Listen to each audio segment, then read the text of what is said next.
You can be surrounded by people and still feel alone. You can have messages, notifications, group chats, calls, and constant noise, and still feel like something is missing. That feeling is not random. It is not dramatic. It is not a personality flaw. It is ancient.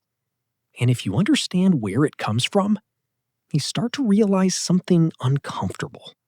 Humans were never built to exist as complete individuals. We were built to exist as parts of a group. If you were dropped alone into the wild thousands of years ago, the problem would not just be sadness. It would be death. Not immediately, maybe, but eventually. Because for most of human history, a single person alone was not strong enough, fast enough, informed enough, or protected enough to survive for long. You needed other people to watch for danger. You needed other people to share food. You needed other people to teach you where to go, what to avoid, who to trust, and what mattered. Being alone was never the default.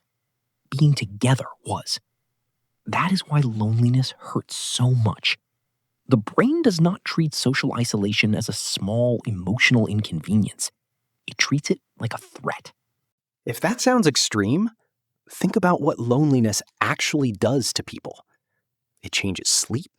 It changes appetite. It changes attention. It makes time feel heavier. That is not because loneliness is poetic. It is because the brain is trying to fix a survival problem. For early humans, belonging was not a luxury. It was the difference between safety and vulnerability. A group could spot predators earlier. A group could protect children. A group could hunt better. A group could gather more efficiently. A lone human might have been clever. A group was powerful. So over time, the human brain evolved to care deeply about its place inside that group. Not just to survive physically, but socially. Because social exclusion meant less protection, less food, less support, and less chance of passing on your genes. That is why rejection feels so sharp. When someone ignores you, excludes you, or makes you feel invisible, your brain does not respond like a philosopher. It responds like an organism that has just lost access to safety. That is also why even small social signals matter so much. A glance, a reply, a smile, a seat left open, a message answered quickly. These things seem small, but they are loaded with meaning, because the human brain is always asking one ancient question. Am I still part of the group? Think about a camp thousands of years ago. There's no electricity, no phone, no private room with a locked door, no ability to disappear into a silent apartment and survive on delivery apps. You are around fire, around faces, around voices. People talk while they repair tools. People talk while they prepare food. People talk while they watch the sky. And that is not just entertainment. It is survival. Because the group is how humans kept each other alive. Anthropologists who study hunter-gatherer societies often find that a surprising amount of daily life is social, not solitary. People share information constantly.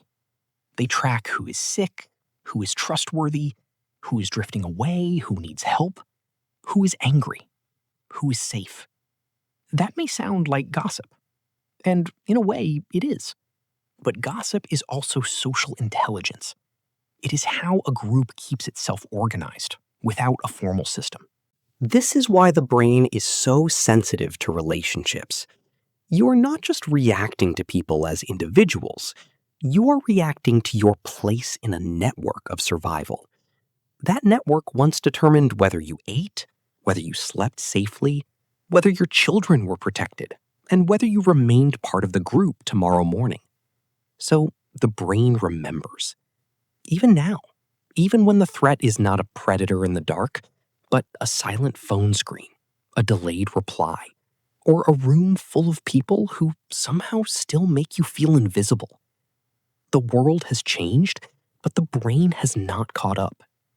You can live in a city with millions of people and still feel isolated. You can have access to endless content and still feel unseen. You can be connected every minute and still feel socially starved. A notification is not a fire circle.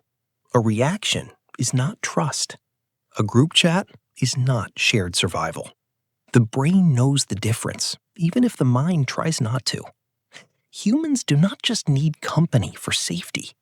We need other people to form ourselves. A human child does not develop identity in a vacuum. It develops through reflection. Someone sees you. Someone names you.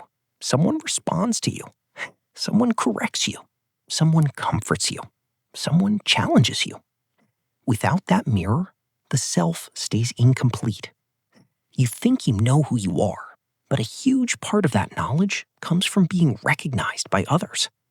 That is why being ignored can feel so destabilizing. It is not only loneliness, it is disorientation. Humans are built to learn by watching. We learn by imitating, listening, absorbing tone, habit, rhythm, and behavior from the people around us. If you wanted to learn how to hunt, make tools, read danger, or find food, you needed to be near experienced people. You did not just inherit genes, you inherited behavior. Humans do not just need company because it feels nice. We need it because emotions, survival, identity, learning, and memory all run better when they are shared.